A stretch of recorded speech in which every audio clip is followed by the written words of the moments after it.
আজকে আমরা জানব মুসলিমরা কিভাবে একসময় সারা পৃথিবীর সমস্ত জ্ঞান বিজ্ঞান সভ্যতার শীর্ষে উঠেছিল এবং আজকে তাদের সেই অধপতনের কারণগুলো কি কেন তারা এতটা নিচে নেমে গেল। এক সময় যেই মুসলিমরা ছিল পৃথিবীর ক্ষমতার দিক দিয়ে সর্বশক্তিমান, পৃথিবীর অর্থ বিত্ত জ্ঞান বিজ্ঞান চিকিৎসা শাস্ত্র সব দিক দিয়ে সারা পৃথিবীর সেরা ছিল, আজ তাদের এই অধপতনের কারণগুলো কি এই বিষয়টি নিয়ে বিস্তারিত খুলে বলবো এই ভিডিওতে। সভ্যতার শুরুই করেন হচ্ছে গ্রিক এবং রোমানরা। তারাই একমাত্র জাতি যারা পৃথিবীতে সর্বপ্রথম বুঝিয়েছিলেন জ্ঞান বিজ্ঞান অর্থ বিত্ত এগুলোকে কাজে লাগিয়ে, সভ্যতাকে কাজে লাগিয়ে, জ্ঞানকে কাজে লাগিয়ে, বিত্তকে কাজে লাগিয়ে, অর্থকে কাজে লাগিয়ে এবং দর্শনবিদ্যাকে কাজে লাগিয়ে কিভাবে সারা পৃথিবীটাকে কন্ট্রোলে নিয়ে আসা যায় এবং সারা পৃথিবীর শক্তিশালী জাতি হয়ে ওঠা যায়, এটা কেবলমাত্র সর্বপ্রথম শিখিয়েছিলেন গ্রিক এবং রোমানরা। আমরা বর্তমান সময়ে অনেকেই বলি যে গ্রিক কাদেরকে বলা হয়। গ্রিক হচ্ছে গ্রিসের একটা দেশ এবং রোমান বলা হয় ইতালির একটা দেশ, কিন্তু এদেরও পতন হয় আলটিমেটলি। কিন্তু কেনই বা পতন হয় এদের এবং কখন মুসলিমরা দেশের শাসনায়ত্ত নিয়ে আসে এবং এদের যখন পতন হয় অর্থাৎ এরা পৃথিবীতে প্রথম সভ্যতা কী জিনিস সেটা নিয়ে আসে এবং এরিস্টটল প্লেটো আর্কিমিডিস এদের প্রত্যেকটা বিজ্ঞানীরাই তৈরি হয়েছেন গ্রিক এবং রোমান আমলে এবং তাদের ধ্বংস অনিবার্য হয়। এর কিছু কারণের মধ্যে অন্যতম প্রধান কারণ ছিল তারা ধর্ম বিশ্বাসী ছিল না, এই কারণে তাদের আস্তে আস্তে পতন হয়। এবং ঠিক যখন রোমান সভ্যতার পতন ঘটে তখন ইউরোপ থেকে জ্ঞান শূন্য হয়ে যায় এবং পুরা ইউরোপ একদম মাটিতে পতিত হয়। ইউরোপের আর কোনো অস্তিত্ব থাকে না, বিলীন অবস্থায় পড়ে যায়। আপনারা বিশ্বাস করবেন না এবং সভ্যতা একেবারে ইউরোপ থেকে দুমড়ে মুচড়ে যায়। আজকের ইউরোপ যতটা শক্তিশালী, আজকের আমেরিকা যতটা শক্তিশালী, আজকের France Britain UK USA Canada Switzerland এরা যতটা শক্তিশালী এরা আসলে ততটা শক্তিশালী ছিল না।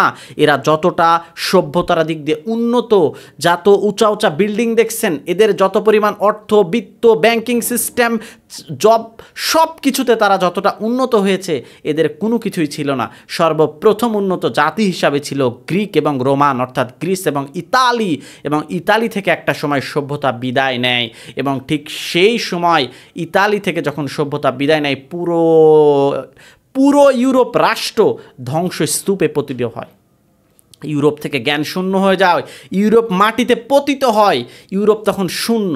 ঠিক সেই সময় আবির্ভাব হয় আমাদের প্রিয় নবী হযরত মুহাম্মদ রাসূলুল্লাহ সাল্লাল্লাহু আলাইহি ওয়াসাল্লাম এবং তিনি আসার পরে আমাদের কোরআনের প্রথম বাণী কী ছিল? ইকরা, পড়ো। হে নবী আপনি পড়ুন। আমাদের প্রথম বাণী যখন ছিলেন যে আপনি পড়ুন পড়ো, তখন গোটা মুসলিম বিশ্বর মধ্যে আমাদের নবী মুহাম্মদ সাল্লাল্লাহু আলাইহি ওয়াসাল্লাম পড়ে ছড়িয়ে দেন, পড়েন, জ্ঞান অর্জন করেন। জ্ঞান অর্জনের কোনো বিকল্প নেই, জ্ঞান অর্জন করতে হবে এবং মুসলিম বিশ্ব তখন জ্ঞান আহরণ করা শুরু করে। মুসলিম বিশ্ব তখন মুহাম্মদ সাল্লাল্লাহু আলাইহি ওয়াসাল্লাম বলেন আরেকটা কথা, ন্যায় প্রতিষ্ঠা করতে হবে। এবং ইউরোপরা, আপনাদেরকে কিছুক্ষণ আগেই আমি বলেছি যে ইউরোপরা ধ্বংসস্তূপে পরিণত হয়, অর্থাৎ যে ইতালি ধ্বংসস্তূপে পরিণত হয় তার মূল কারণ ছিল তিনটা। তার মধ্যে এক, তারা হচ্ছে ধর্ম মানত না এবং 2 নম্বর যেটা মেইন পয়েন্ট ছিল তার মধ্যে একটা হচ্ছে তারা নিজেদেরকে মধ্যে ন্যায় বিচার প্রতিষ্ঠিত ছিল না। এই কারণে ইউরোপ সভ্যতার অন্যতম জাতি হিসাবে থাকার পরেও তারা মাটিতে পতিত হয় এবং ঠিক সেই সময় আরবে বিভিন্ন ধরনের পড়ার কারণে বিভিন্ন ধরনের বড় বড় বিজ্ঞানীর জন্ম হয়। মুসা আল খওয়ারিজিমি গণিতবিদ এবং জাবির ইবনে হাইয়াম ইবনে সিনা চিকিৎসাবিদ, এরকম অসংখ্য মুসলিম বিজ্ঞানীর জন্ম হয় এবং ঠিক সেই সময় মুসলমানরা যতগুলো গ্রিক্স বইগুলো ছিল প্রত্যেকটা আধুনিক বইগুলোর অ্যারাবিতে অর্থাৎ আরবিতে অনুবাদ করতে থাকেন এবং তারা বলেন পড়ো পড়ো পড়ো এবং পড়ার কারণে মুসলিম ঠিক সেই সময় পৃথিবীর শীর্ষে জাতিতে পরিণত হয় এবং সারা পৃথিবীর সবচাইতে বড় বিশ্ববিদ্যালয় বাগদাদে স্থাপিত হয়, সবচাইতে বড় রিসার্চ কেন্দ্র বাগদাদে স্থাপিত হয়। আপনারা জানলে বিশ্বাস করবেন না, স্পেনের কর্ডোবায় যে বড় বিশ্ববিদ্যালয় স্থাপিত হয় সেটা সারা পৃথিবীর নাম্বার 1 বিশ্ববিদ্যালয়। তখন ইউএসএ ইউকে এদের সভ্যতাই ছিল না, এরা পৃথিবীতে নিম্ন স্তরে ছিল, এদের কোনো অস্তিত্ব ছিল না, এরা পৃথিবী থেকে বিলীন হয়ে যাওয়ার মতো অস্তিত্ব। তখন সৌদি আরব সহ মুসলিম কান্ট্রিগুলো সভ্যতার সর্বোচ্চ উচ্চতায় ছিল, এবং ঠিক সেই সময় আমাদের নবী আরও মুসলমানরা বিস্তৃতি ঘটে। কিন্তু মুসলমানদের একটা পয়েন্ট ছিল, সময় মুসলিমদের পতন হতে শুরু করে, মুসলিমরা তাদের সভ্যতা জ্ঞান থেকে আস্তে আস্তে বিলীন হতে শুরু হয়, মুসলমানদের পড়াশোনা বন্ধ করে দেয়, তারা রিসার্চ করা বন্ধ করে দেয়, তারা তাদের মূল ঠিকানা, তাদের যে পড়ো সেটা তারা ভুলে যায়, এবং তারা আস্তে আস্তে আস্তে আস্তে জ্ঞান থেকে দূরে সরে যায়।